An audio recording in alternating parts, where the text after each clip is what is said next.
A very good evening to all brothers and sisters in the Dhamma. Today is the 28th September 2021, Tuesday class. So we will be continuing from this book, The Essence of Infinite Meaning, Teachings from the Adapted Verse of the Sutra of Infinite Meaning. We are on page 423. Just relax body and mind and maintain support awareness.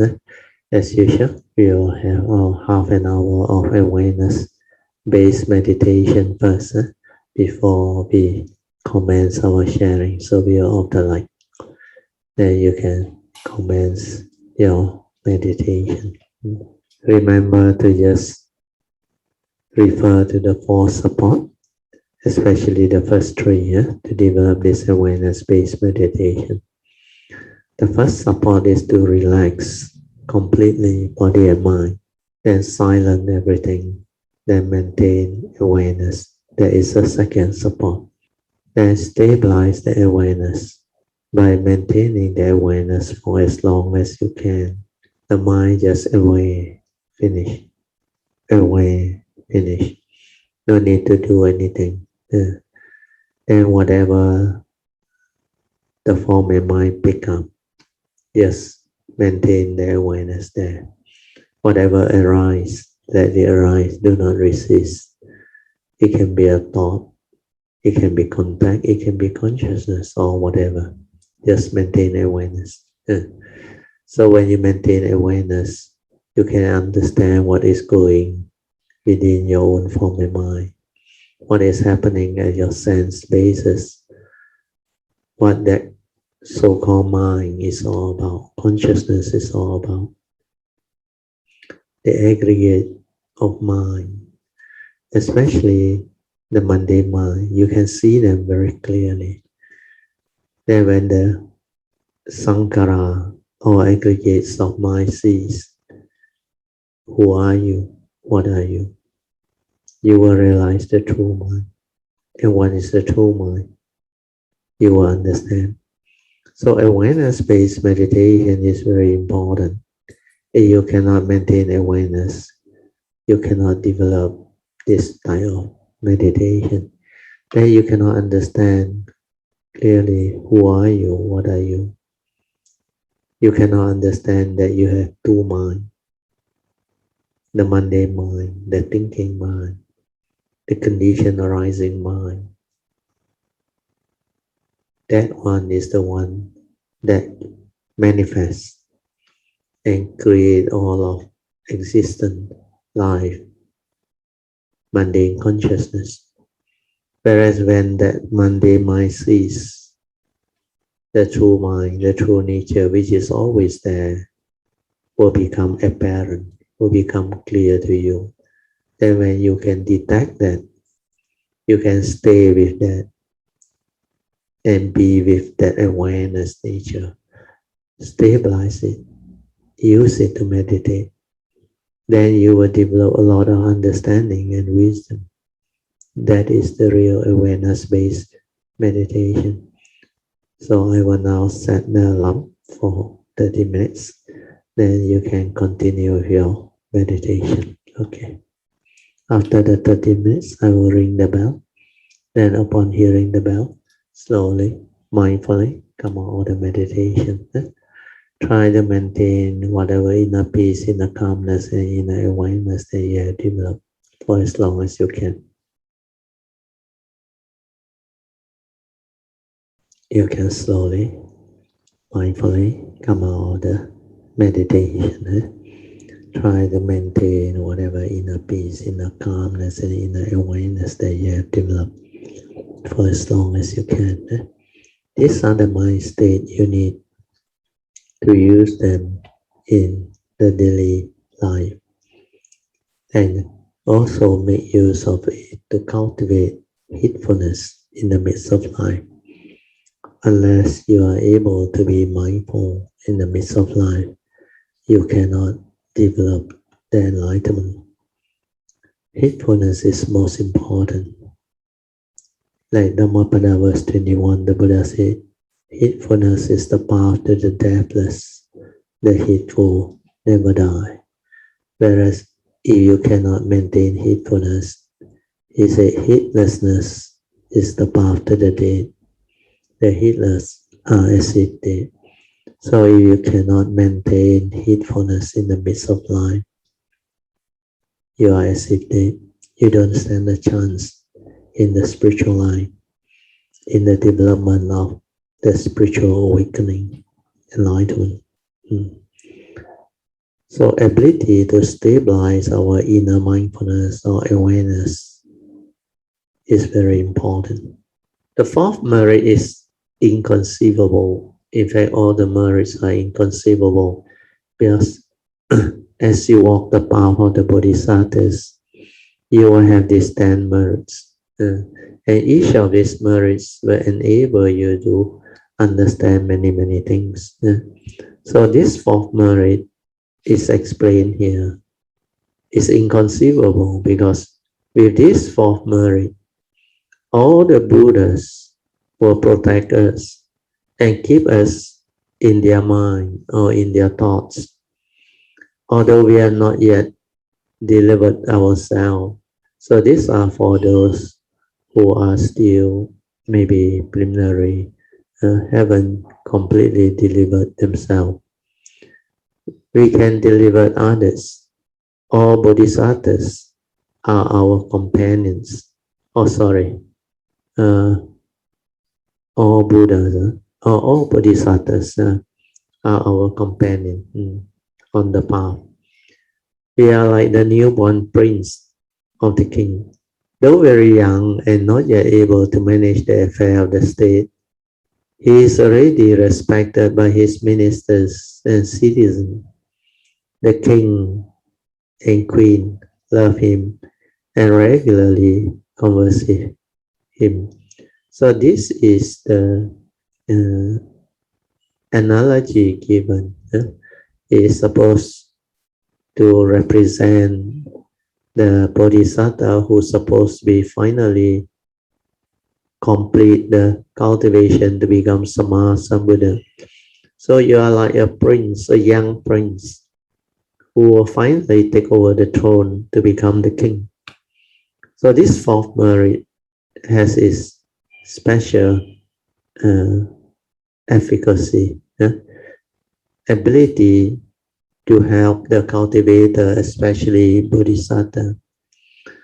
So as explained in this fourth merit, it is mentioned when you move on to the fourth merit, all Buddhas will protect you or us, for those who are going this way, and keep us in their thought or in their mind. Although we have not yet delivered ourselves, means transform yourself, perfected yourself to become Sama Sambuddha, but we can deliver others where you have the ability to take across all beings.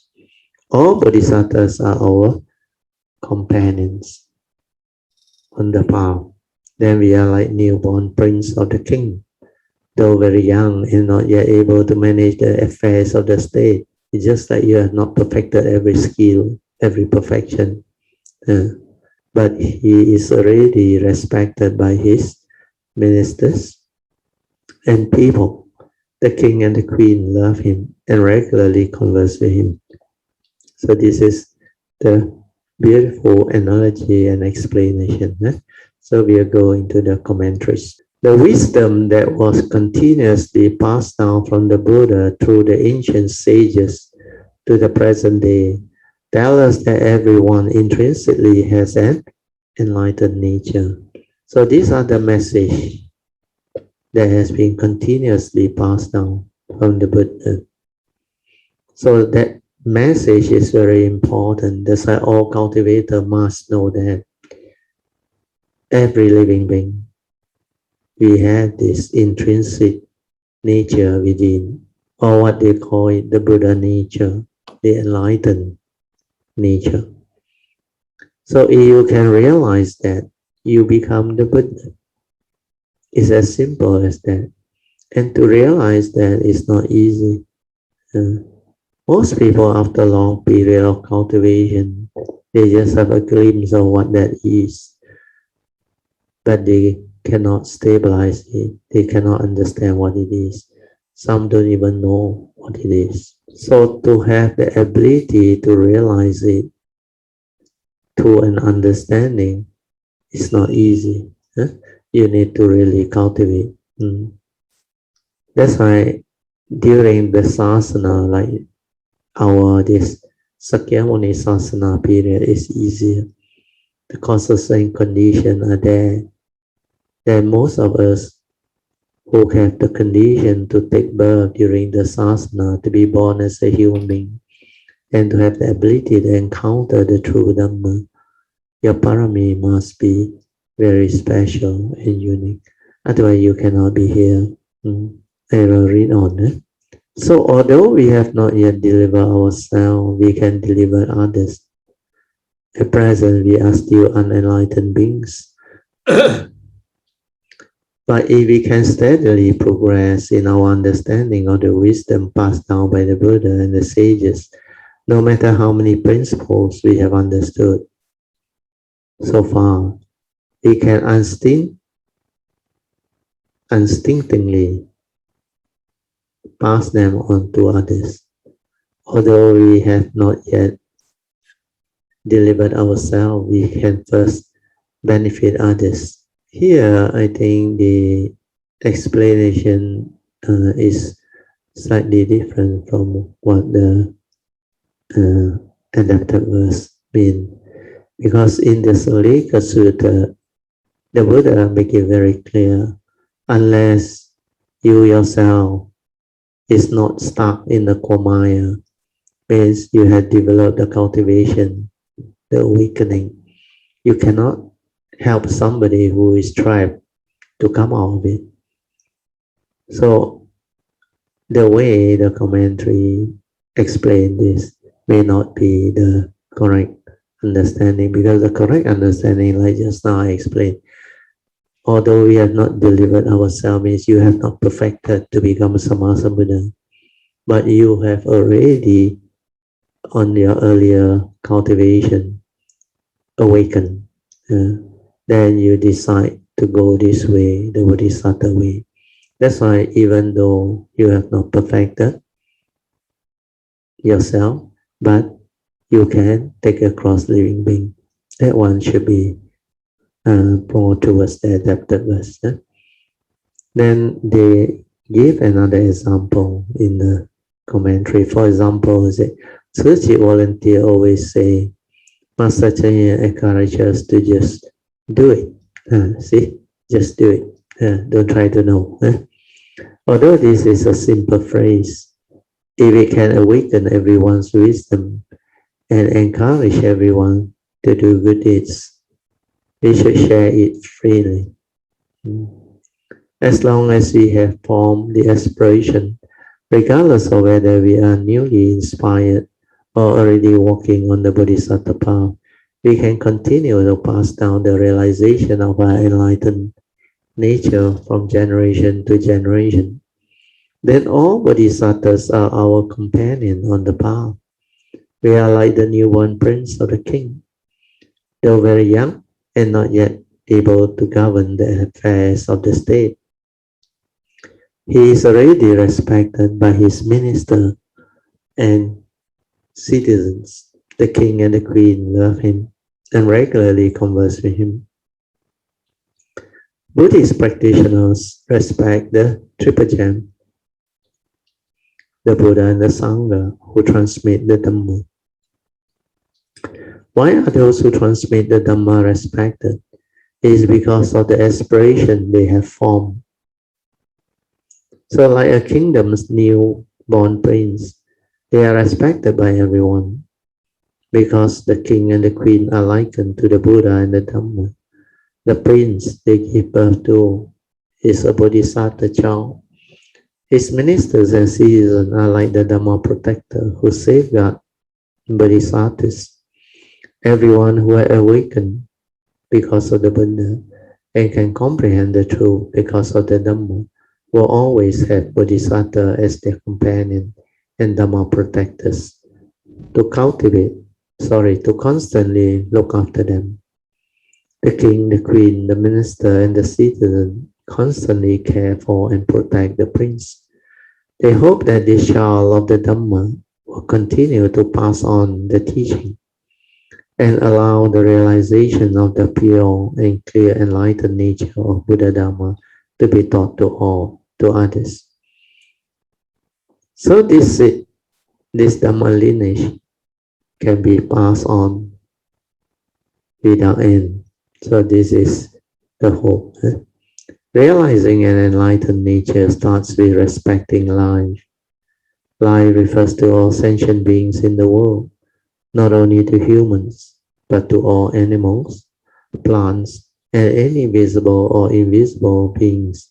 That's why we use the word seen and unseen. We should have gratitude and respect for all life and should not discriminate against any living beings, humans or animals. All lives are equal. When I was in school, I read the following story in a textbook. One day, a bird hunter went out to hunt. As he passed by a dish, he saw an ant nest floating on the water. He felt compassion. He felt compassion for the ants. So he picked up the nest, put it on the roadside, and left. Several days later, the bird hunter discovered a bird's egg on a treetop where the mother bird was feeding her baby birds. Oh, sorry, I read again. Several days later, the bird hunter discovered a bird's nest on a treetop where the mother bird was feeding her baby birds. Yeah, sorry for the misread. He aimed his gun at the bird, but just as he was about to fire, he felt a bite on his feet. He jumped and yelled in pain, and the sound scared the bird away. He looked down to see what bite him and saw ants. Since he had saved this ant, he felt they should repay his kindness, but they showed their gratitude in an unexpected way. They repay his kindness by awakening his respect for life. Contemplating the ant's action, the bird hunter reflected, even ants know how to respect life. How can I take life every day for my own satisfaction and pleasure? From then on, he put away his gun and gave up hunting. So this one is something the commentaries has given us as an example, which is quite good. Maybe those are like story that people wrote, but in actual cultivation, you also may encounter it in a different form.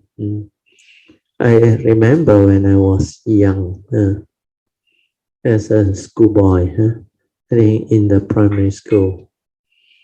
So I heard a lot of people talk about fishing, that it was very interesting to go fishing, and the thrill of fishing is so beautiful and so exciting. So I decided to join them. So I also go and buy a simple fishing hook and make the string, get the stick and tie it out, and a very crude fishing rod to join them. But very strange. It must be from my past. I saw how they actually tip the fishing hook just on the surface of the water. Then this fish will jump out and bite the hook. Then they get a fish. Then I was trying for quite a while, but nothing happened. Then suddenly, without me expecting anything, suddenly one small fish went up. So I was so excited. So I managed to get it up. But the moment I saw how the fish struggle and how difficult it is to get the hook out of the fish without hurting the fish, that was the last time I ever went fishing anymore. I stopped straight away because I can't. I just can't. And then there was another incident when I was young too, very young. There was a group of us. We were playing somewhere. Then somebody saw a snake. Then excitedly he shouted, and he said, "Everybody go and look for a stick." So all the kids there, together with me, out of fear at that time where I was young, I don't know. I also get ready a stick. But when I saw them hitting the stick and how the snake suffer, I straight away put my stick down and I walk away. I can't do it. You ask me why, I also don't know. I just cannot do it. Because that conscience inside, that nature inside, just can sense it, understand it. So that's how I came to know how all this can be understood. So I don't need ants to bite me and that alert me not to do all this. But naturally, when I witness, when I see, my mind is very sensitive. That's why I cannot, I just cannot. Very strange. And a lot of things naturally, since young and after I grew up, certain thing I cannot do means I cannot do. It's not to say that I want to do or I don't want to do. I just can't. Because the nature has that conscience within. That's why I know there's a conscience within our nature. The nature that can observe, can see and understand, that is sensitive. That's why it has that ability. So for me, I can just share with you what I went through. And this is the best way to develop the understanding and to learn. Okay, we continue from where we stopped. We will continue with the commentaries. All of us, oh sorry, the paragraph above. I thought we are in this paragraph. No. If like the ants, we were to see that someone who had once helped us is about to make a mistake, we must warn them right away. Then the person who received the warning will be able to stop in time and feel gratitude for the guidance. In this world, we can all help each other in this way and show our gratitude and respect to each other. Then in all relationships, whether between humans or between humans and animals, we can realize truly impartial wisdom, and we see all life as equal. So this is what the author, through the commentary, maybe share with us. She has her own understanding, but you have to be careful. Through life experience, I can tell you, if you become too eager to promote your understanding or share your viewpoint, which to you think is the right thing, you have to be careful. In our society, not everybody take this hands down or welcome this type of comment. If you meet the wrong one or the violent one, then you can get into trouble. That's why after going through the cultivation, the practice, the training, I came to know if there is no condition, just let things be. Don't try to be smart. Don't try to be like too eager to share or to help. No point. So all these are the lessons that you can develop through your own understanding. But what she said in this commentary is true if you are among Dhamma friends, or cultivator of the way. And then you can prompt them, you can advise them, you can share your understanding with them. But after that, whether they follow or they don't follow, just let things be. The other choice is theirs, their life. But I always explain this to Kayamita. My duty is to share when there is condition. After that, whether you can understand, cannot understand, agree or don't agree, nothing to do with my nature. If you can understand, my nature rejoice. If you cannot understand, I just let things be. So in that way, my nature can echo and flow and be at peace. It just manifests because it has its vow. And the vow will create the causes and condition. Then if you can be around, means you have affinity. But whether you can receive or not is another thing. That one also depends on people's parami and affinity. That's why this life I saw all this very clearly. And I already knew my nature cannot do all those things. That's why before I came out to share, I knew a lot of these things can happen. That's why I was not keen or reluctant to share since 1989. Not until 15 years later, when the causes and condition arise, then everything fall into place. Then my nature say, set the three condition, precondition for sharing.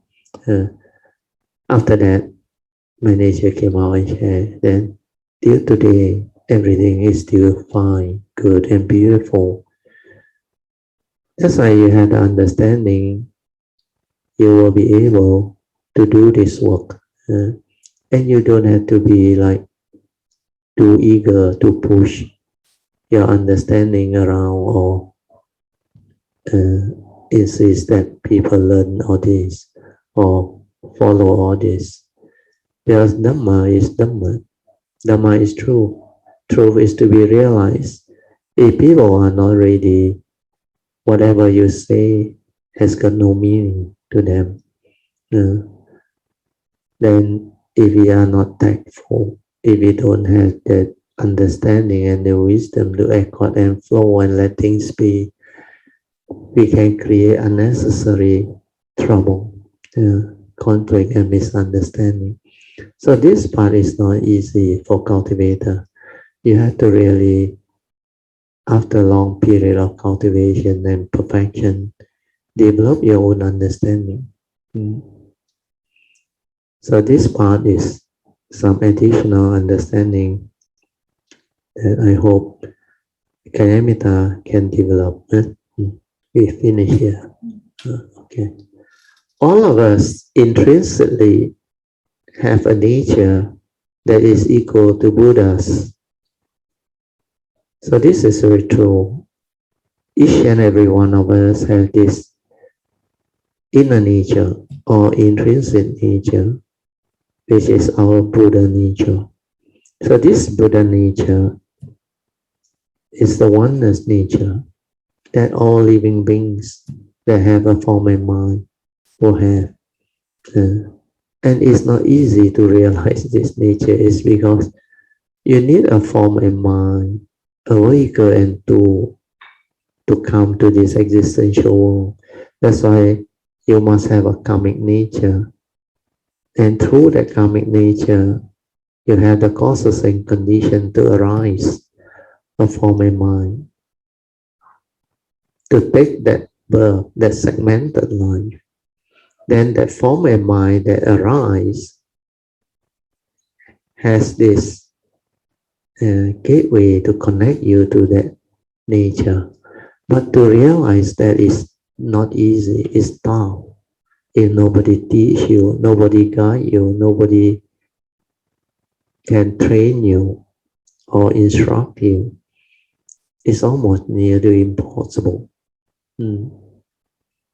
Unless you have your past cultivation and training, you have affinity with Triple Gem, you have developed all the necessary prior cultivation.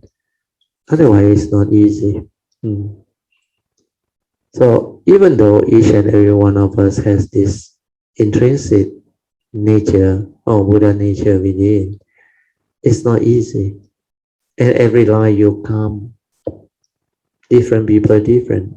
Some may not even know what this thing is even after they die. Some, when they come, they may not connect or realize what this thing is, not until towards the much later part of their life. According to my last guide, most of them who able to realize that gateway to come to that point of cultivation, they are at least 80 years old or beyond. So it's not easy. That's why through my vow, through my aspiration, my nature was lucky at the age of 35 when I was ready. Because of my vow, it conditioned my guide to arise. And I somehow was shown the sign to meet him 6 to 7 times. That's why I can meet him, and he showed me the gateway, and that cut short my training for at least 10 to 15 years. Otherwise, I have to wait until maybe I am 50 plus to 60, then on my own.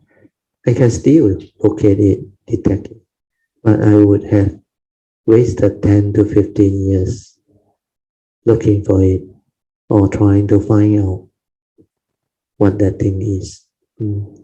So a lot of things after your long period of cultivation, you will have this understanding that you know how to make the miscellaneous special vow, special aspiration. So all these are possible. Okay, I read on. Young or old, we all have the same Buddha nature, the intrinsic nature of wisdom. It is no lesser or greater in anyone. So we must not underestimate the young or the elderly, which is very true. But that Buddha nature is actually the oneness nature, the source of all things. Take Xiu Qing. What Xiu Qing? Xiu Qing. Xiu Qing. Take Xiu Qing, for example. Her daughter married an abusive husband after her son-in-law abandoned the family. Her daughter brought a son and daughter home for Xiu Qing to take care, one of whom needed a great deal of care. Her granddaughter's umbilical cord has been wrapped around her neck as she was being born, causing her to suffer from oxygen deprivation and led to mental disability and organ damage. Even though the girl survived, she was severely disabled and could not sit upright or speak. Xiu Qing's daughter could not accept this devastating situation and began displaying symptoms of depression and bipolar disorder, leaving Xiu Qing to support all of them. Although she was advanced in age, in addition to picking up, caring, feeding, and caring for her disabled granddaughter, she also had to deal with her daughter's unstable mental state, Life was very difficult for her. After social workers from the hospital referred them to Tzu, volunteers began to visit and provide them with financial aid. They also provide counseling to Xiuqing's daughter and encourage her to open up her heart and get back on her feet. Tzu volunteer asked her, "Your mom is elderly. How can she continue to support the whole family? You often have bouts of depression and mania. Have you ever considered the consequence of this for your mother and children?" She replied, "I have, but for some reason I cannot control myself. This is because you are unable to open up your heart and let go of all your emotional turmoil. You are also unable to face reality. What has passed is already is already over. What has passed is already gone. You must now pick yourself up, start over, and fulfill your responsibility as a mother and your filial duty as a daughter." She accepted a referral from the Tzu volunteer and went to a job training center to learn vocational skill so she could support her family. However, Xiu Qing still had to take care of the granddaughter. Year after year, as the little girl grew, her condition worsened. It is now even difficult for her to swallow food, but Xiu Qing still carries her around and does her best to take care of her. Someone once asked her, "Have you ever considered giving up this child?"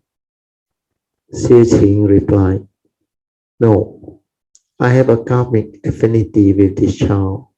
That's why she was born into our family. Since this is the way of things," or I read the actual phrase, "since this is the way things are, it is our duty to take care of her." This shows her understanding of the karmic law of cause and effect. She knew that it was her granddaughter's karmic connection with her and her daughter, and the negative affinity between her daughter and son-in-law that had led to the situation.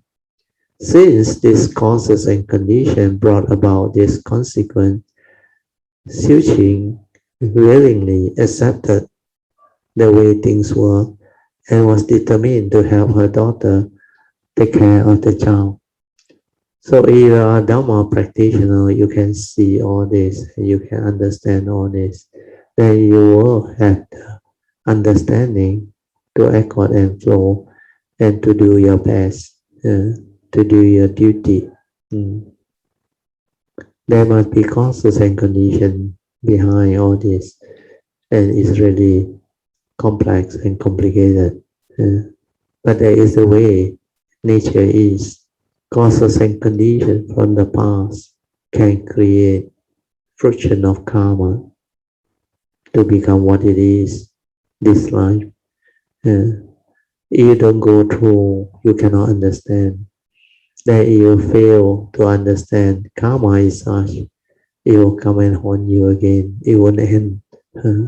Not until you learn and develop the understanding to fulfill your duty, it will continue to haunt you.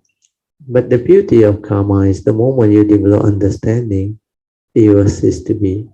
Then it will not have the causes and conditions to torment you. The realization of that understanding is very powerful. Where I saw it this time. When there is karmic sign coming, I knew it has to do with karma. Otherwise, it cannot be like this thing just happened. That cannot be.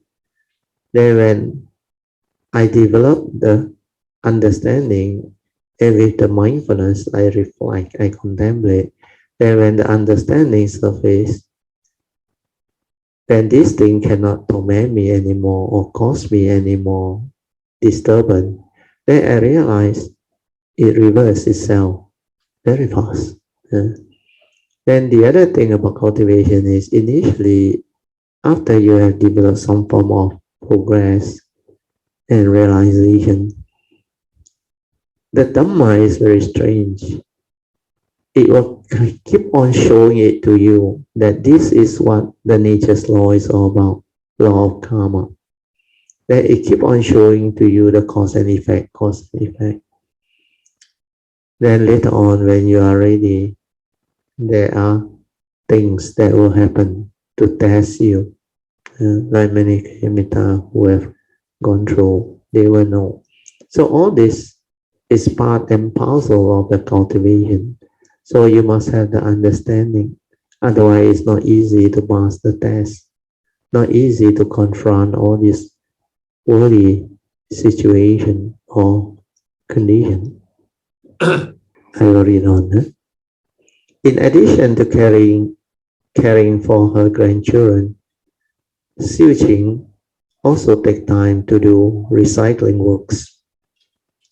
She sells whatever she had picked up and cleaned and uses the money to help her family. Although the income is not much, she never forgets to help others. If she sells $30 worth of recyclable, she will put $10 into the bamboo bank. If she earns $50, she donates 20. She believes it is a blessing to be able to donate money to help other people. So this is a very good understanding. Generosity parami. Tzu volunteers have tried to dissuade her by saying, "Grandma, you have a hard time making a living. You don't need to donate so much money."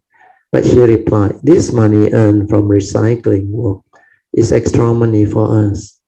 Her intent to benefit others is no less than that of any rich person. Xiu Qing is now around 60 or 70. And she not only had the wisdom to clearly understand the karmic law of cause and effect, she is also understanding in the face of difficulty or difficult condition. And she cherishes her own blessings while finding way to benefit others. She is really amazing. So this is an amazing story. From this story, we can see that inside everyone's heart there is Buddha nature. This state of enlightenment is undetectable, but it is deep within all of us. To find it, we must constantly eliminate the layer of ignorance covering our mind and train ourselves to avoid giving rise to discursive thought in response to what is going on around us. This is how we can return to our true nature and seek out this hidden seed of enlightenment. So here, what she is trying to describe, I think, may not be clear to some of you, or most of you. Maybe I will help you to understand. It's actually realizing the conscience within your nature. So he said from this story of this Xiu Qing, you can see inside everyone's heart there is Buddha nature, which is true. There is a nature within, but how many of us can touch it? So this seed of enlightenment is undetectable, like what she said, is very true, but it's deep within all of us. So to find it, what must you do?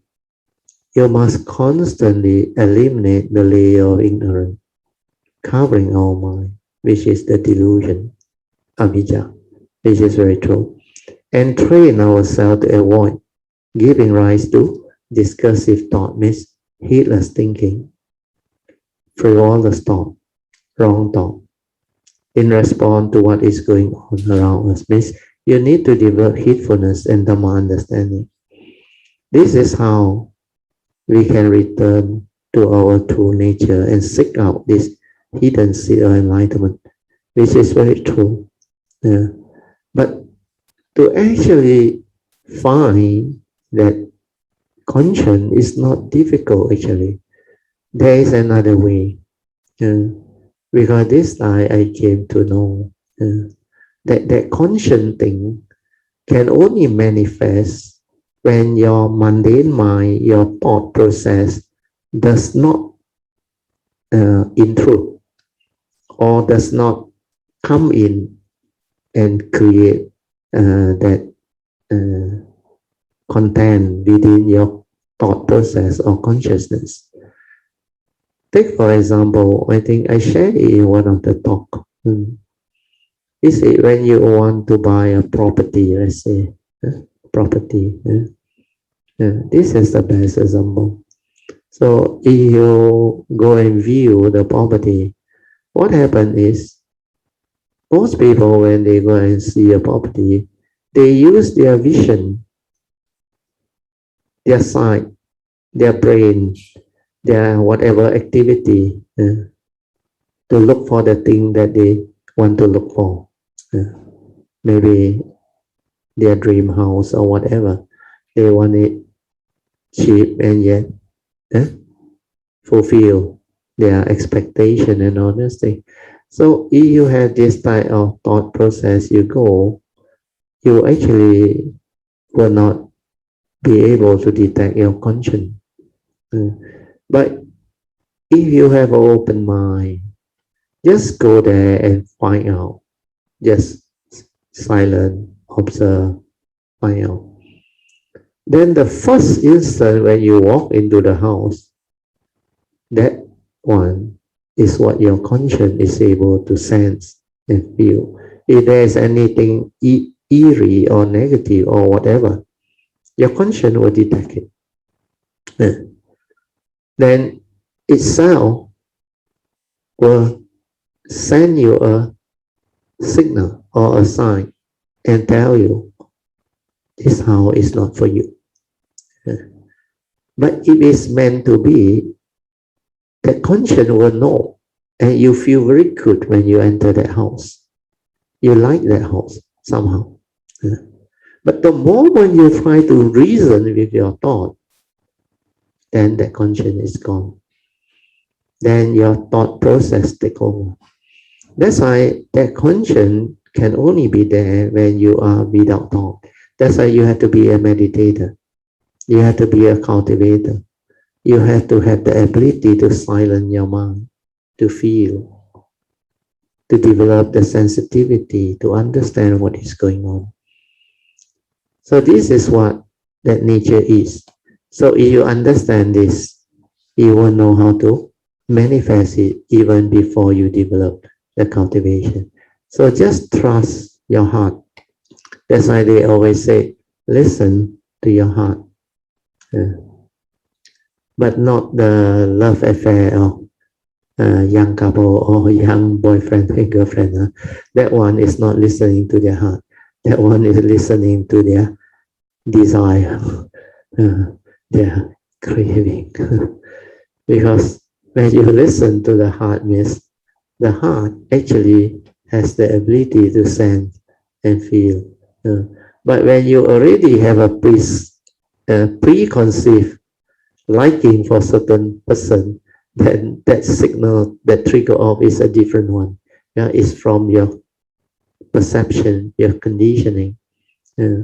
So that one is most of the time false because it's related to karmic. You're supposed to get yourself entangled through karmic. Then it's most of the time is a karmic debt or karmic friction. That's why all these are possible. That's the reason why cultivation is not easy. The enlightened nature that the Buddha discovered in his heart over 2,500 years ago is the same enlightened nature that is in us now.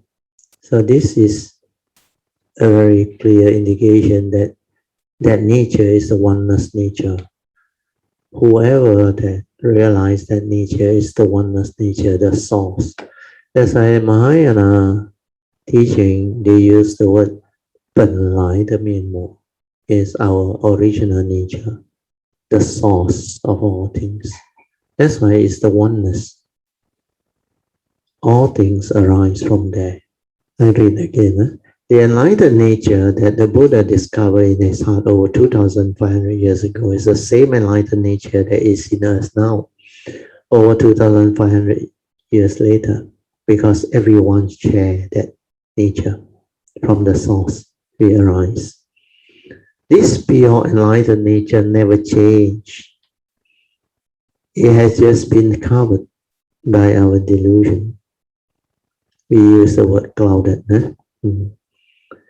If we can awaken our enlightened nature and walk the Bodhisattva path, we can inherit and carry on the Dhamma lineage as a child of the Buddha and the Dhamma. We will spread these seeds of Buddha Dhamma, so its essence can be passed down from generation to generation, exactly as it is, and abide in the world forever. So this one is very true. This Buddha nature, when you can realize it, it can enable you to understand the Dhamma. Then you can become awakened. The form and mind can have the wisdom connected to it. That's why you can say the form and mind is enlightened. But the form and mind is not you. It's a karmically conditioned vehicle and tool for you to come to this existential world, this life. And this one is dependent originating, condition arising, causal phenomena. That's why it has the universal characteristics of impermanent. You attach and cling, grasp, it leads to suffering. And because it's impermanent, it's non-self, anatta, empty, not what you think. So all these are the understanding. Okay, I think we can stop here. I will read the next adapted verse so that you can go back and prepare yourself. The next adapted verse is upholding the teaching and practice them to reduce desire and cultivate contentment. So in cultivation is true. You have to uphold the teachings, the Dhamma, the teaching, and cultivate them to reduce our craving, our lust, our desire, our evil roots, and cultivate contentment. Contentment means we can be contented with things. Then we focus on wisdom, make great vow. If you want to walk the Bodhisattva way, you have to do this. Means with an understanding, with faith and wisdom, you make great vows to carry out the mission. Having many desire and lacking contentment is the biggest hindrance to cultivation. Having few desire is the secret to great spiritual practice. This is how our mission of wisdom and our great vow can naturally and effortlessly progress. Okay, so we will now open up for meditation reporting. I came across a video on Facebook. Oh, okay. Yeah, it's regarding it's regarding an aging, you see. Oh, okay, okay. This aging video is like it's all the celebrities, that we all Yeah. How they, when they are young, they look fabulous, beautiful, yeah and youthful. That's yeah how they age. yeah. Yes, Well, I saw them too. the thing is like it's the other way around, whereby their current old age photo, you see, and Yeah, then later on it started it turned to their younger age. yeah. So it was I don't know, somehow it was a huge impact on me, you see. Oh, Sado, very good. Yeah, because I look at them, I reflected on myself, like, I was one young not handsome lah, but young, and Yeah, um, good looking, good looking. Huh? yeah, and energetic, Yeah, yeah, but you see now, no longer like that, you see. yeah, So like those celebrity, they were yeah, all once very beautiful and handsome, you see. yeah. Also energetic. Yes, yes. But now, the younger people may not even know who are they, you see. Yeah, yeah, yeah. So it's like, a very deep sadness in me that say, yeah, you see, it's like a dream. Yeah, in a sense, yes. It's just a fresh then, and the thing is like, um your mind is still young. Yeah, yeah, Yet yeah. Yeah, your our body, mind never age. yeah. In Chinese, Yeah, there's one word very beautiful. It's called 人老心不老. yeah, correct. Yeah, Ah, and then that's why I say it's like, you might have still have a lot of dreams or desire and all those kind of things, yeah, yeah, but yeah, yeah. your physical body cannot cope up with it. Yes. So, if you don't have a very good Dharma understanding, you will leave it. You will have a lot of solo, Yeah, you yeah. You'll be affected. regardless and all those kind of things. See? Yes. They will carry them a lot of remorse, regret, and all those unhappiness. But if you have the Dhamma to accept the reality and see how all this happened, then you understand the teaching very clearly. That's why when it comes to the first noble truth reality of birth, old age, sickness, and death, is very profound, not easy to fathom. Normal people cannot, especially young people, they cannot fathom. Then elderly people, older people, they can understand better. But to fathom it also not easy. You must be a Dhamma cultivator with the sensitivity, with the mindfulness to experience all this.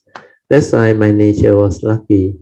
At the age of 35, I came to this understanding that I can see how my physical body transformed, how the form and mind evolved, then how I witness other people, especially my parents, my grandparents, and also people whom I know, uh, how they go through the phases of birth, old age, sickness, even disease.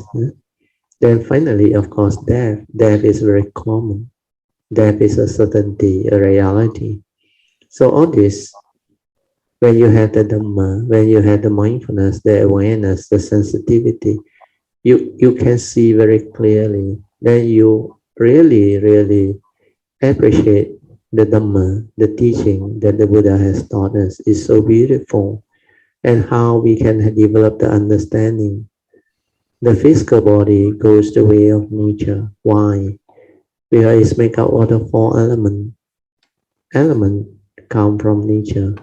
To nature, it will return. From nature, it arises.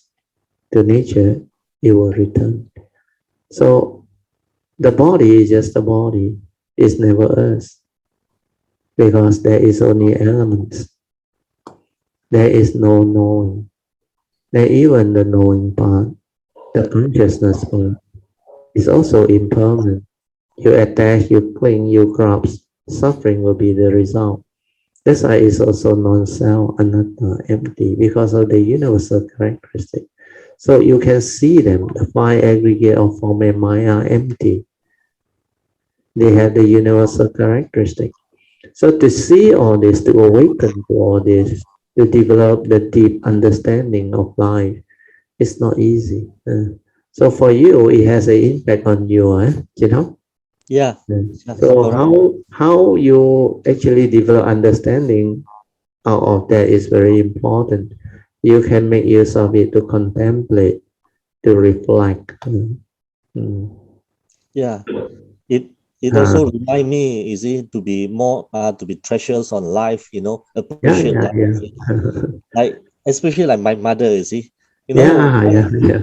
it's like, I can't believe she have turned to a really an old people, you see, Yeah, old lady. old lady, you see.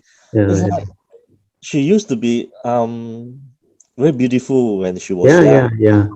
and so yeah, the attachment, and it's like, wow, really, is it the aging really, can see so significant, you see. Yeah, Yeah, from the physical, you can yeah, see. yes. So And the problem that comes with it. yes, correct. The aging, the sign of, like, decay and all these Yeah, things. the senses are feeling Yeah, she's no longer the healthy human form. yes, Then they start to have all the associated disease or discomfort, like rheumatism, uh, certain part of their limbs or organs are no longer what it used to be. Even the eyesight is failing them. Uh, then they are not so alert anymore. They are not so youthful anymore. So a lot of things will be part of aging, especially sickness and disease. They will come with aging.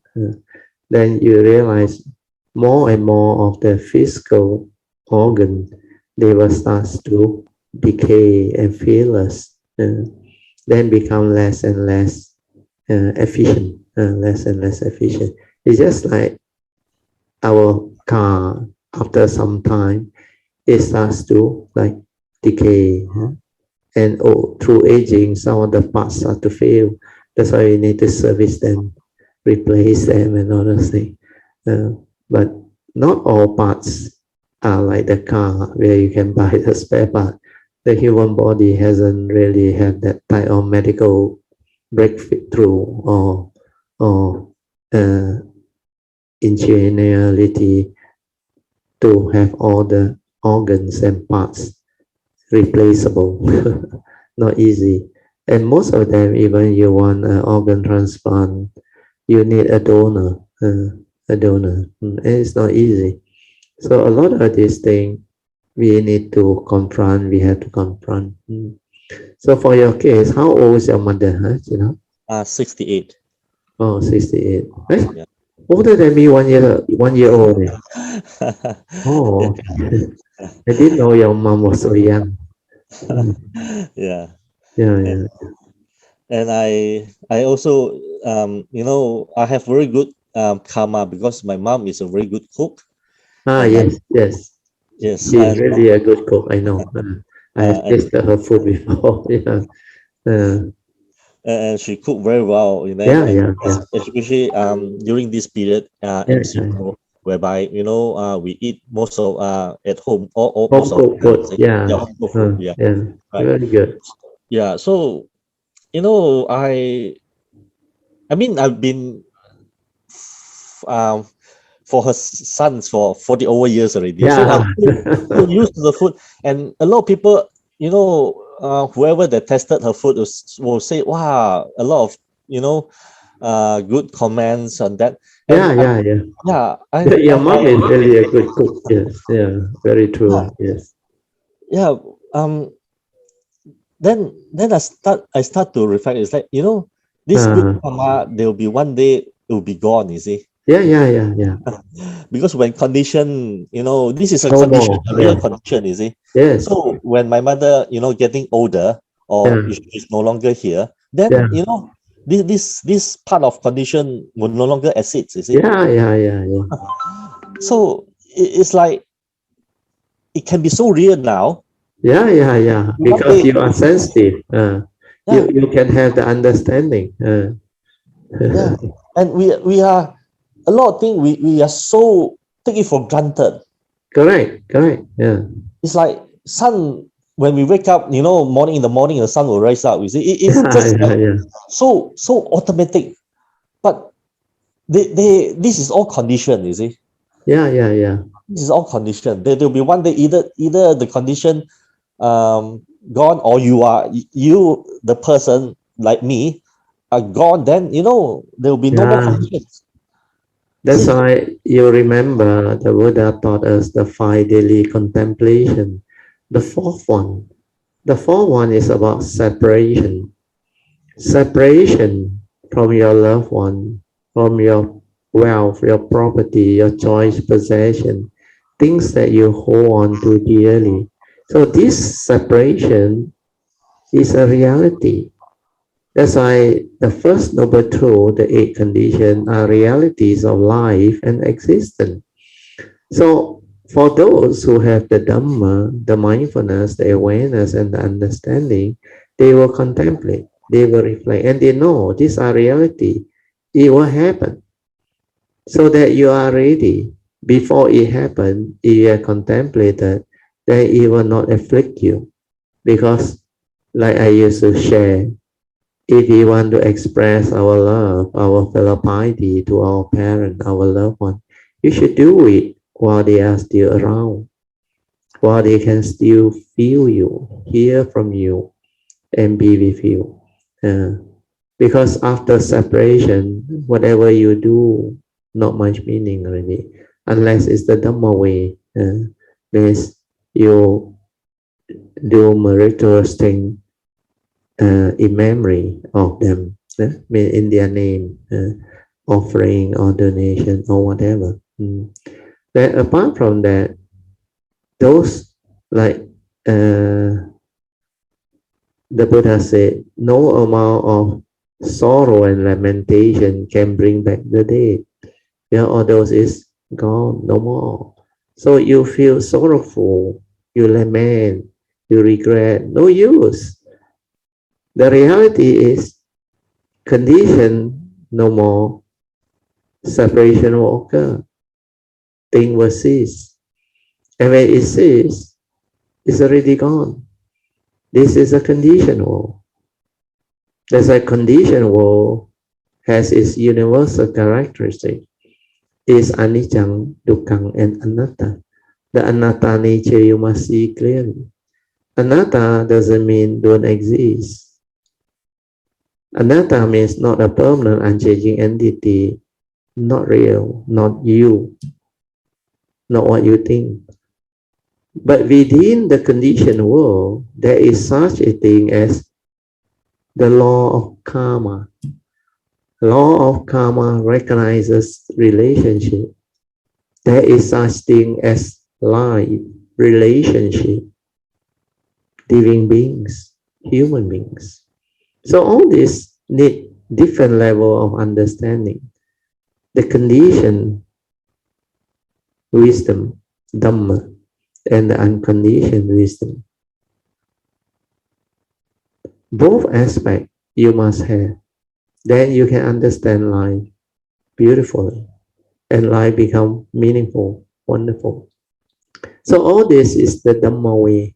So what you went through, you need to link to all this. Then it becomes even more beautiful. Then what you came to realize is just that aspect of Dhamma that reminds you of this.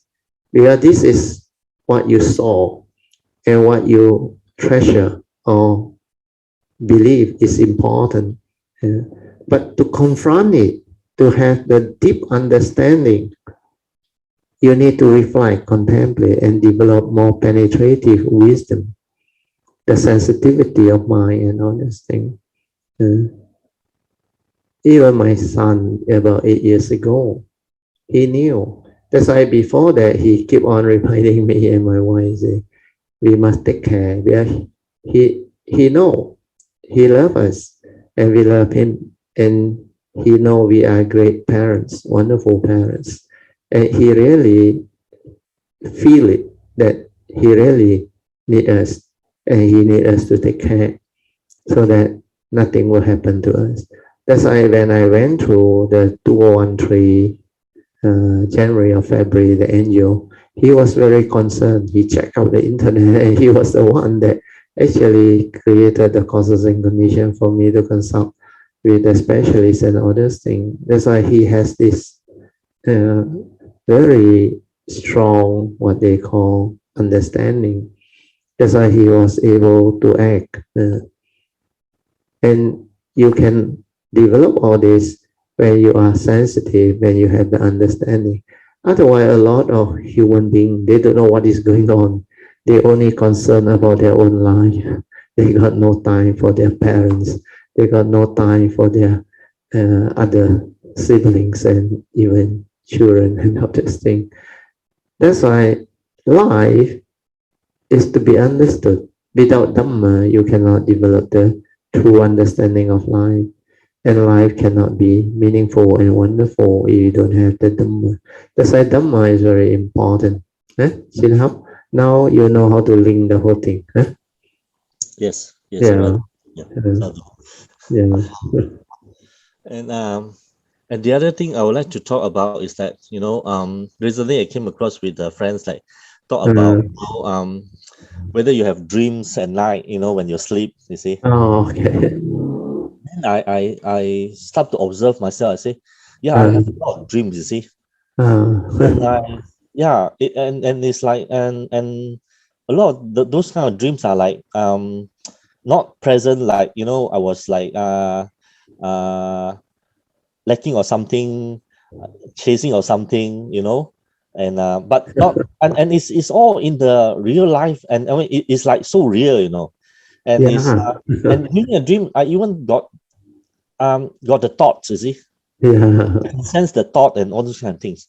So this is and I reflected, I noticed that this is all I do not have relaxed enough, you see. Yeah. Also, you are not able to have that understanding to link. Because what happened is most of the dreams are what we call your subconscious and unconscious release. Release, the word is release. Means things that you hold on to without you knowing, you accumulated into your memory, your fear, your phobia. It can be subtle. Your unhappiness, your dislike, uh, your insecurity. There's something you attach to. Then they keep on appearing as dream. That's why you mentioned just now, they are not so pleasant because it has something to do with all those things. Then you realize after some time, when you have the understanding already, when you don't hold on to, or like you say, you are not relaxed, you are not able to accept the reality, you are not able to have the Dhamma understanding to be at peace with all the things, then all this dream continue to arise. That's why Krishnamurti say, he used another word. He said, when your life is in disorder, there is no order in your life, then you dream a lot. You have a lot of problems. These are your subconscious and unconscious release that need to be released from your dreams. Otherwise, you become cuckoo. Here you accumulate them, and that's why people become depressed. People become like mad or mental disorder and all those things because they accumulated and bottle up all this and they were not able to release it. That's why during sleep, when you are not conscious or when you are not alive, you're supposed to have the causes and condition to release all this. Then when you release all this, you feel better. You feel better. So all this, you have to be mindful. You have to be aware. That's why like the Buddha said, if it's a phobia, if it's a fear, if it's an insecurity, then you reflect, contemplate, ask yourself, why do I still have all this? Is it really habitual tendency? Yes, it's of course it's habitual tendency because you have been looking at things this way, perceiving things this way, reacting to things in this way. So when there is no order in life, means like the word order means disorder. Disorder means like a country without law, people will go crazy. There will be riot, there will be war, there will be conflict. Because everything is in a mess, disorder, no order. Order means everything is in harmony. Everything is following the nature's law. Then there is order. Then there is no need to crave or desire or fear anything. The reality is the reality. You do what you need to do. That is your duty. That's why Dhamma is about duty. Right duty is right Dhamma. And when you understand all this, you just do your duty to the best you can. Because in the ultimate truth, the unconditioned Dhamma, he know you, he know me. There is no mark of a self, no mark of others, no mark of life existence. So this understanding will free you. Then you don't hold on to anything. You only form a mind using its understanding to perform your duty, to come to this existential world to live life, to go through the karmic process, to fulfill your bodhisattva vows or whatever vows or aspiration, then to experience life, to live life to the fullest. That's why life becomes meaningful, wonderful. And you can experience all of the pristine beauty and wonders of life, moment to moment, without having to accumulate or hold on to anything. And that is Dhamma. So all this dream, you can understand, but it take a while. Just like you say, you're not relaxed, you are tense. A lot of things you are still holding on to without you knowing it because you are not sensitive enough. So wait till your mindfulness become very clear, very stable. Your cultivation deepen. Then your understanding of your Dhamma deepen. Then all this you will start to understand. Then you will become different. Then you will realize your dream also become different. Your dream will not be all those we call the phobia and all those, no more, gone. They are just be very slight, minor, really, sometimes not connected at all, sometimes a little bit here and there. Then later on, all those things also slowly, no more. Then what you normally dream of is related to messages from special beings, especially before you wake up. Otherwise, the sleep is very deep. And most of the time, you can have the mindfulness and awareness within. You can be aware throughout that period when you go through the rest or the sleep. And whether there is any subconscious or unconscious release, you will see it flowering inside that dream. Then you know these are the random that need to be cleared. Then after that, you hardly dream. There is the mind is very clear. So all this you will start to develop the understanding. Okay, Yeah, it's true. I notice, yes, what you say is very true. You see, I still hold on to a lot of things. You see, Yeah, and because your unfinished problem or affair of the world, like you want to attend to it and all things. Actually, it's an attachment really.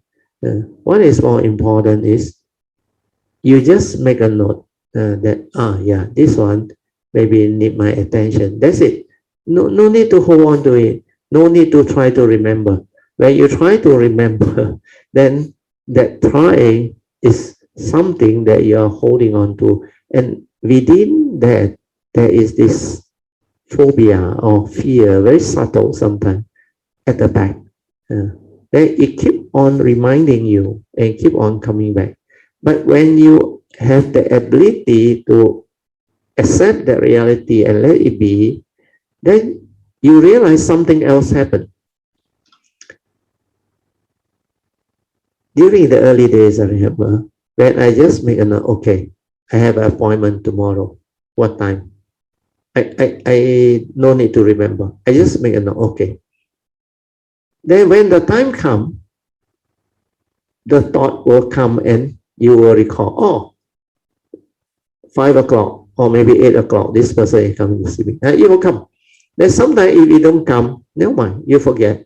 But somebody will remind you. Or causes and conditions will arrive that, oh, sorry, I have an appointment or whatever. So all this, no need to try to remember or what.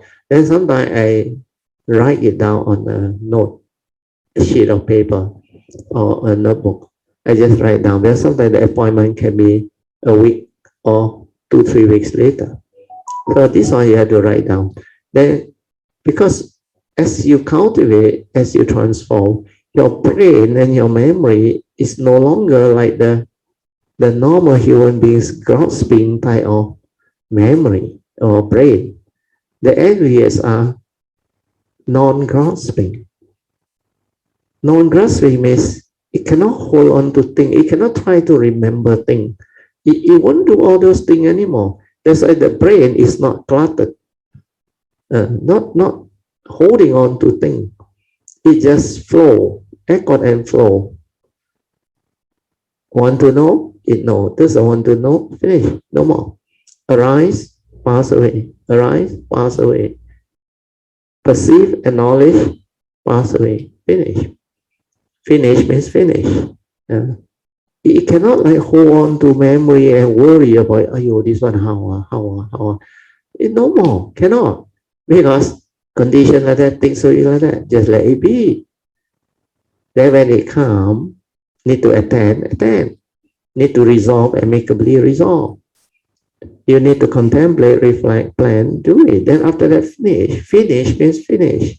No reality. He know you, he know me. Everything is just dependent originating, condition arising, causal phenomenon.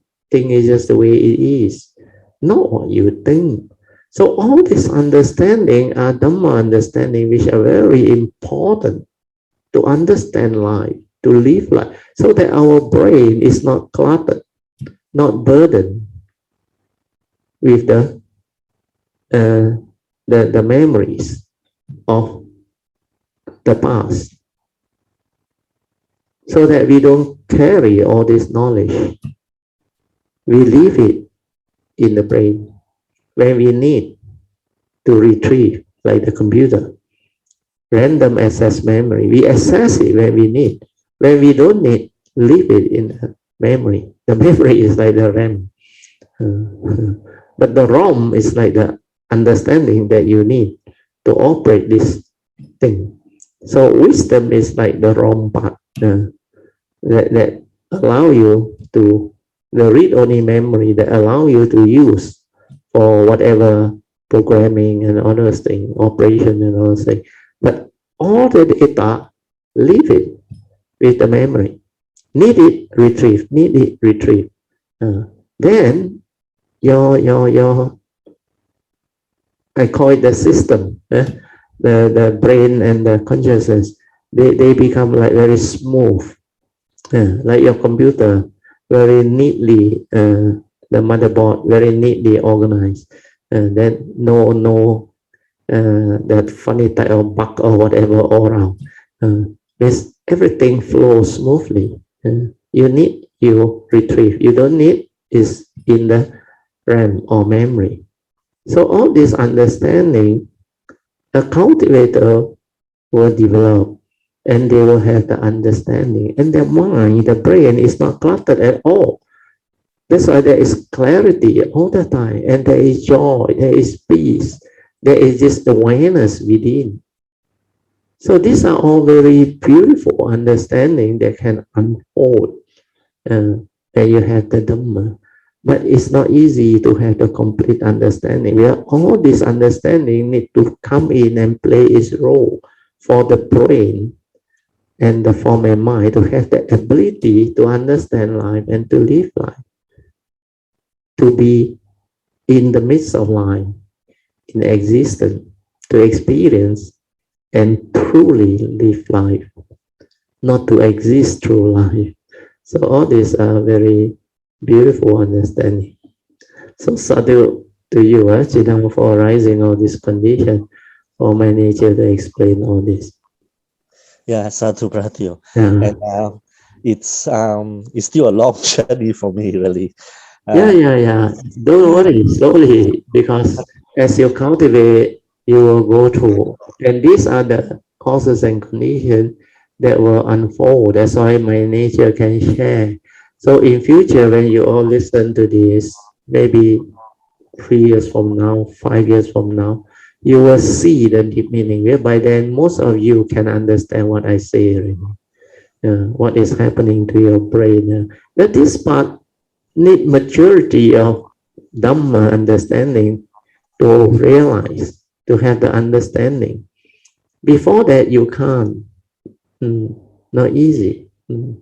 yeah, very true. I mean, I still can recall like last time, you see, Yeah, when I heard about your Dharma, you see, and I can understand word by word, but I don't understand the meaning, you see. yeah, because that real deep penetrative understanding take time. Need the Yes, cultivation, need the mindfulness, the awareness, uh, the silent mind. All this, they will happen. Then you will have the joy. That's why your faith is already there. You are very hardworking. There is diligence. So your virya is also there. So now what you do is to stabilize your awareness, your mindfulness. Then the daily religious routine, the mindfulness, the bodhisattva vow, continue to do it like what PG Pochendia did, and so other Kayamita. When you have faith and when you are serious, diligent, there will be progress and many things will happen. Your formal meditation also, you must do it, the daily religious routine. Stabilize your awareness, very important. Then do your bowing. Uh, do your walking meditation. When you walk, silent your mind. Then you will be more and more calm, more and more peaceful. Then your daily mindfulness will come. Can yes, follow. yeah, can. Actually, recently I got a lot of like joys from Sister PG. You see, a lot of Yeah, like yeah, yeah, yeah. inspirations. Yeah, It's like yeah, yeah. wow, it's so fast. You see, it's like Yeah, yeah, suddenly yeah. her progress and really sadhu to her. Yeah, yeah, yeah. I think it's like like what you say, the group consciousness have changed. You see, Yeah, yeah. And also the condition for her nature to connect and arise has happened, has come about. That's why she can develop that transformation. And she herself know what is going on. That's why she speak confidently. And she have the joy. And she was able to develop the sharing and all those things. Uh, so like the Buddha said, this Dhamma is pacetang, can be realized by the wise each for themselves. That's why you must determine with the faith and the diligence to continue to cultivate. And it can happen to all Kayamita. Like I said, every one of you who can be born during the sasana as a human being and meet with the true Dhamma, you have the parami, you have the past, you have the causes and conditions. It's a matter of having this spiritual faculty to help you speed up the connection, the transformation, and the progress. So make full use of this human life, this precious human life, to develop the cultivation, the understanding, and the transformation. Then make sure the vow is there, the aspiration is there, the bodhisattva vow, so that all your future coming and cultivation is taken care of. That one, do it first. Make it very strong. Then the others will follow. When you plant the seed of Mohi and determine strongly, then it will create a causes and condition for you to move. And when you start to develop the bodhisattva vow, the daily religious routine, the daily mindfulness, the stability of the awareness nature through the form of meditation, your progress will be there and things will unfold. You will connect. Then you will realize that nature very fast. And amazingly, a lot of you will progress. That's why the next retreat you will see a lot of them is going to stabilize their understanding and meditative understanding and experience. And then when they come back, they become more and more serious. And they really become very deep. Then that time the sharing is even more interesting. You wait till that time comes, then you will witness all this. And also, I know that the next camera retreat, a lot of people are actually waiting, you see. And Yeah. I actually received a call from Brother Chong. Oh, okay. And he asked me, he asked me when is the next camera retreat. He wanted to join. I Yeah. was so surprised because he has told me once that he will never go for the retreat, you see. Oh, okay. So that's why I say really it will be a very special retreat next Yeah. Once a lot of parameter have the understanding and cultivation, the retreat will become very different. Where at the retreat, you not only learn a lot of things, you have the causes and condition and the great being's nature, everything will fall into place together with our collective consciousness. A lot of things is going to happen and it will trigger off a lot of things. Then during the meditation at the retreat, this time will be very different. There are a lot of the Kayamita who has progressed, they will know how to go into that awareness-based meditation. And the collective consciousness at that time is so different. It will bring about a lot of joy and a lot of what they call causes and conditions for the consciousness to really transform. It's very, very transformative and very powerful. Well, that nature is by all the cultivators and the great beings. That's why you need to have the causes and conditions to receive all this. Those who have the faith, they will receive. Then those who are serious, they will progress. They will also receive. So all this are going to be very beautiful. It's very conducive there. The causes and conditions are there. And it's very wholesome. Every of this retreat, we will do a lot of wholesomeness up there too. Yeah, and one thing I also noticed regarding like the chanting or reciting the Bodhisattva vow, Yeah.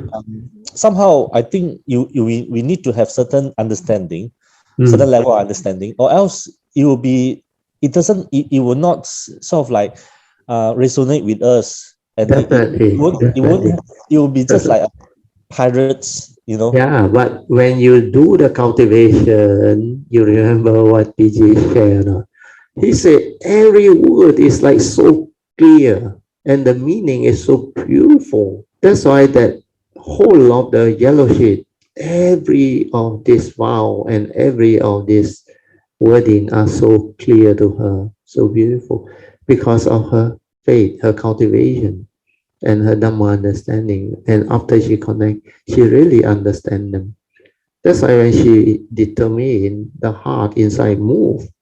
These are true cultivator of the way. When your faith is very strong, when your determination, when your adhitthana is very strong, this will happen. You open up your heart, your nature, it will connect. That's why she had so much joy and the thing inside is so intense. And she will know that there is something inside. Otherwise, it wouldn't be like that. The tears will just flow.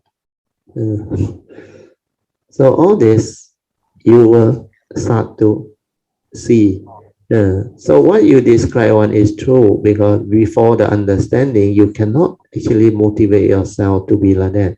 But the understanding is not difficult. When your faith is there, your virya is there, when you start to cultivate, then like PG mentioned, after she connect, the word becomes so different, so clear.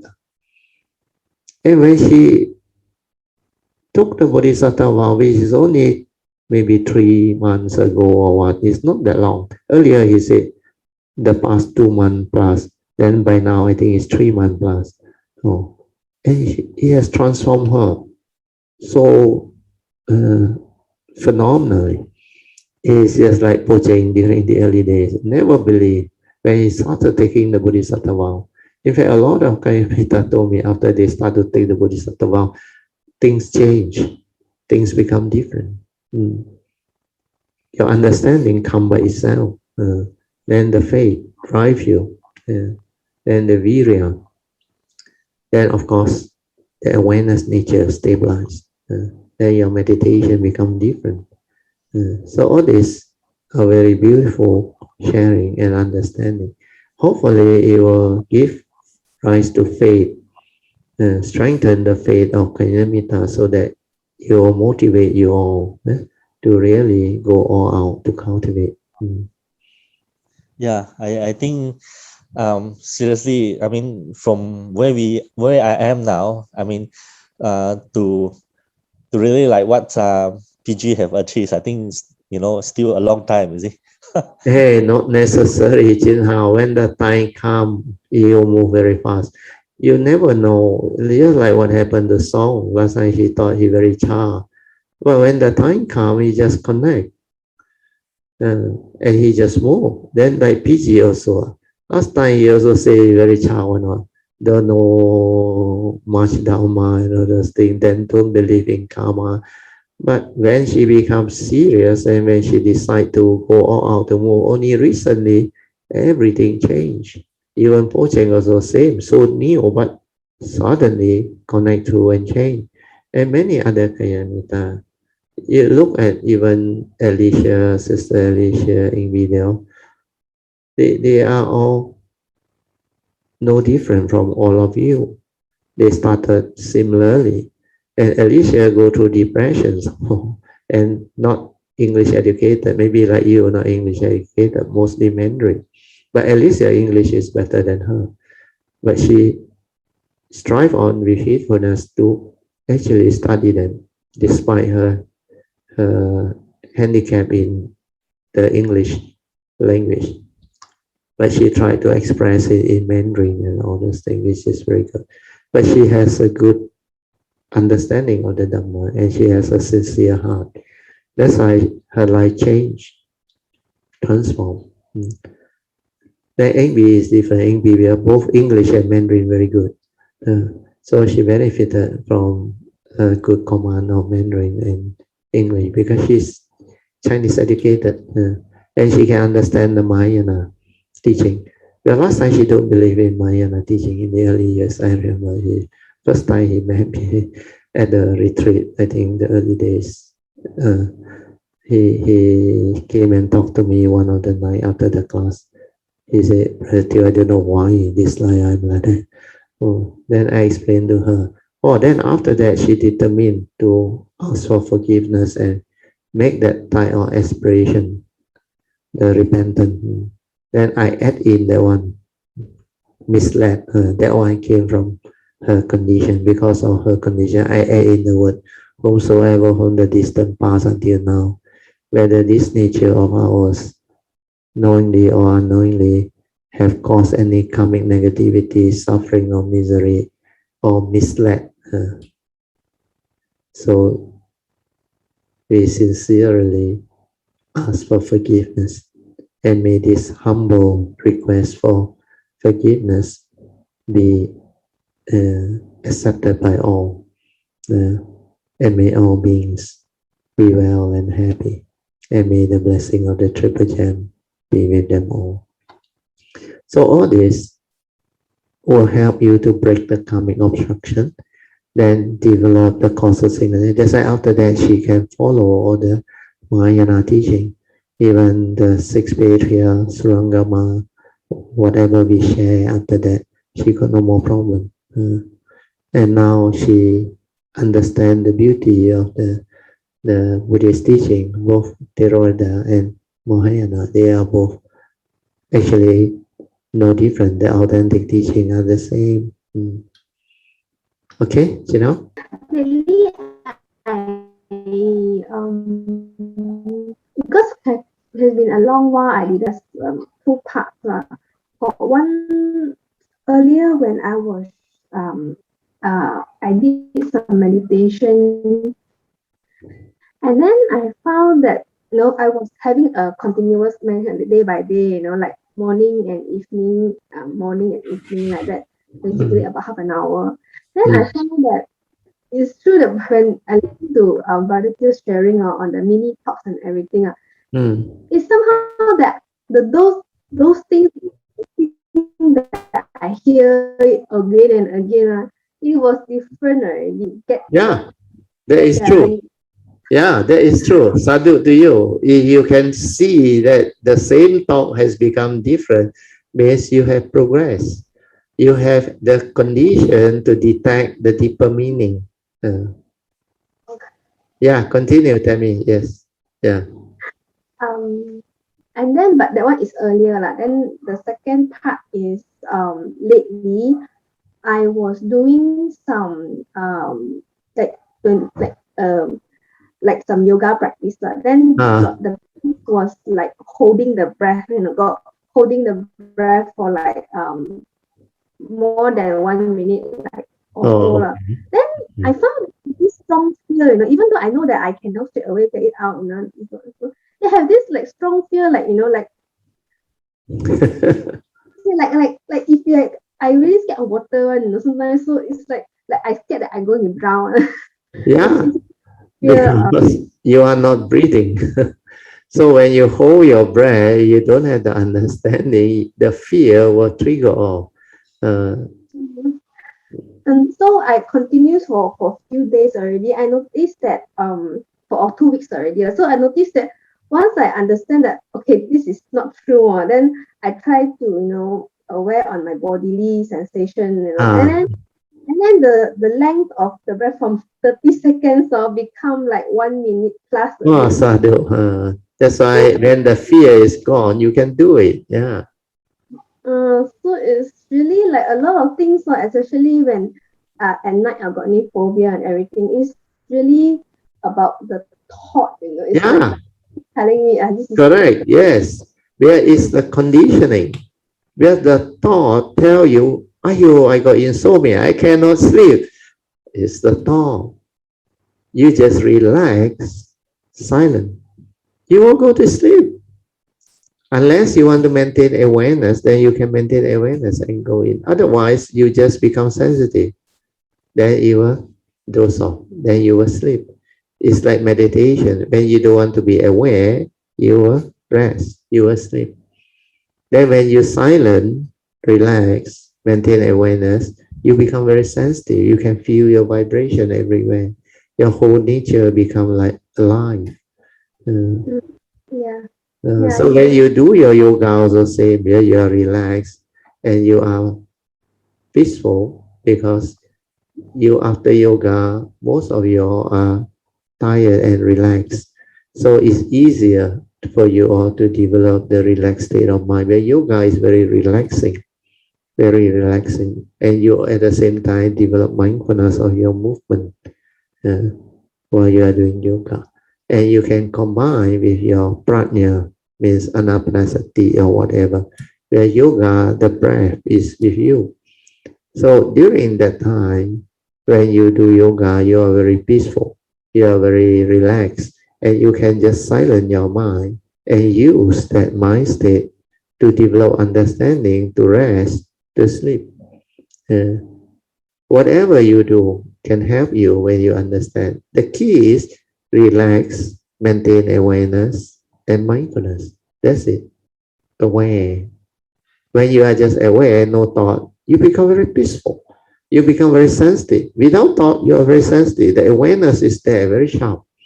That's why silent. Don't try to know. Like you are dead, the awareness will be there. Then you become very sensitive. Build up that sensitivity first. Then after that, everything else will follow. That is meditation. Then later on, you can go to your anapanasati, your object of meditation, or your heart, or whatever. Then it will stabilize there. Then it becomes very quiet, very still. Then you can be at that location where you choose to be. Because your mind is trained. You want it to be at the heart, it will be at the heart. You want it to be at the breathing, it will be at the breathing. You want it to be in specific phenomena awareness, you will just do that. That is what the trained mind is all about. It listens to you. Means you already trained. The awareness has become different, where the mind has entered sati. That's why you can do all those things. So these are the further understanding that you need, Tammy. So it's good. So what you have been doing is good. Your half an hour of meditative training, then listening to the Dhamma constantly. The same short video, you can understand deeper. Means you have progressed, you have developed the understanding. Then your daily mindfulness, go into it. Then now you are trying to find out about how the yoga exercise can help you develop the relaxation and allow you to have the understanding that you cannot do it is because you are thought. So the insomnia, everything now you start to identify is from your thought. If there is no thought, you are beautiful, you are peaceful. Without thought, you're already aware, you are with your nature. So train, stabilize that, relax, maintain awareness and silence everything. Don't try to know. Then your mind will become different. Okay? Yeah, but suddenly I noticed I got two things I want to report now. One of the thing is during meditation or one of the meditation. Remember last time I always tell you that my heart area is like very tight like that. Very tense. I already explained to you. That day when I was sitting, then I always feel that I always thought that I feel that it's like one lump thing around. Yeah. Then that day when I was sitting for meditation, then I just thinking maybe I be more patient and see through what is happening. That is very important. Yeah. So I see like like I try to make like pieces, more sessions, small session by session. I'm just aware. Yeah. Suddenly it is like at first I feel it's like one clump, then it like relax. Yeah. Open up. No more. Suddenly, because normally in the morning I have sinus. Yes. Then You are clear. the whole nose at the right hand side just clear out. Yeah, you are clear. That is what sati is. When there is sati, you are clear. Because my anapanasati helped me to clear. Yeah, in the younger day when I was a child, as I grew up, I got this sinus problem because when I was young, I lacked nutrient. Then I very easily fall sick because I was very thin, very skinny. Then I don't have much nutrient. And I think my diet was very much carbohydrate behind. Then our family history, we got some type 2 diabetic family history. So that one actually caused my childhood. Then one thing also because our bedroom, my mother sleep with us all, 8 or 9 of us siblings in one very small room, about maybe 10 feet by 12 feet, about like that. All crammed inside. So the air, not enough oxygen. So I had this sinus problem. So when I grew up, then when I went to the university, then only I have good air and all those things. Then my health improved. Then I did anapanasati. Then every time when I have this blocked nose, it will clear by itself. That's why when you mention it, I can recall. That was the early days. So that's why I like anapanasati, where I can do it very well. And it was clear. The blocked nose all were clear. That's why you must be patient, silent, aware. Then something will happen. What you say is very true. Yeah, tell me. Patient. Just silent everything and find out. Then it will clear. What you describe at the heart area also very good. It's like loosen up and then loosen up and become a void. That is what the third way is all about. Be with it. Then just silent you. Then you see the thing disperse clear. Because these are dependent originating, condition arising mind state, not real. They are there because of the wrong thought, your habitual tendency. So when you silent without thought, it will clear. It will clear. When mindfulness take over, sati take over, it will clear. Then everything become like yin-yang balance. You have the clarity. But this is not focusing, not building up the energy. No, we are just aware, silent, relaxed. That's why it's a different type of meditation. Very good. This time around, tell me you have progressed. Sadhu to you. Maybe lately the workload not so much. Oh, good, good, good, good. Maybe that is the reason. It helps you to have more time to do the training, the meditation, and you're less stressed. So good. Yeah, and then one more thing, it was yesterday night when I was doing my lying down. I do lying down, and then I put my so to be more relaxed. Yeah. Then suddenly I noticed that I was just aware of my body just lying down. Then suddenly I noticed that something will come out, a snore come out, Then wow, very good. You heard the snoring or not? Because I was really aware. Yeah. So you heard the snoring. I heard my snoring. Wow, sadhu. That is the beginning of awareness training. Sadhu. Continue with that. Then that snore will make you aware again. That's why you relax and it will go into the like slowly slip into the sleeping unconscious mode. But before that, your body will snore. And that snore is the first tactile sound that you hear through your hearing consciousness. And because you are aware, your awareness is still there, it will alert you. Then straight away you aware already. That's why you will not fall into the one like normal people, very tired, snore, not unending. That one, it will not happen to you because you maintain awareness, mindfulness. That is how you train. So good. Do that. Then let it happen. It will happen for quite a while. Many sessions. Then later on, you become skillful. Then you will know.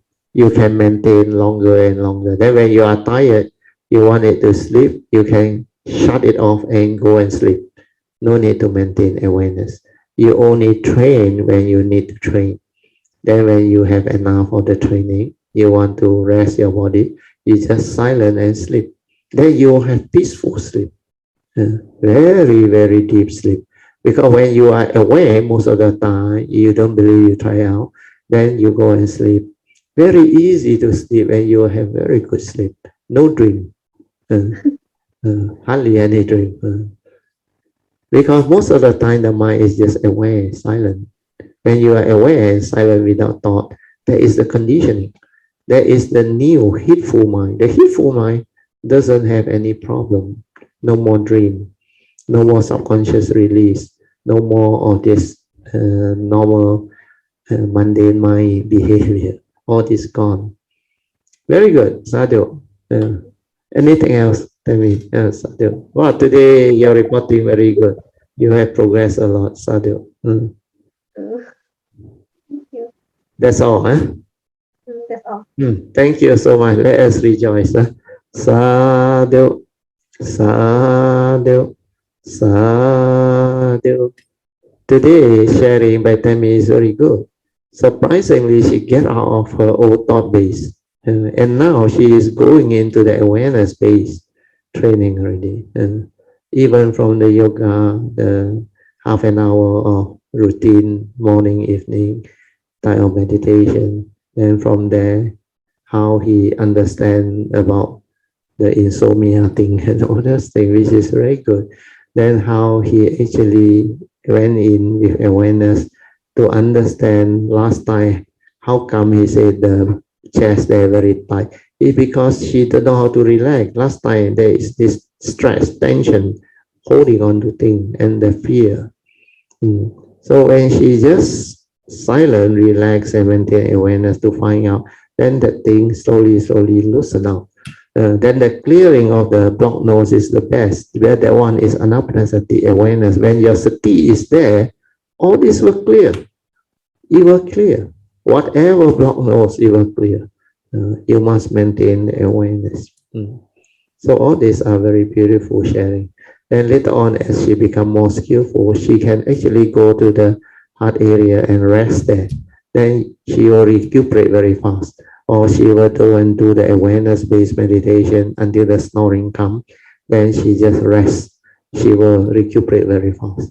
Then the awareness-based meditation will stabilize and deepen. Sa điệu.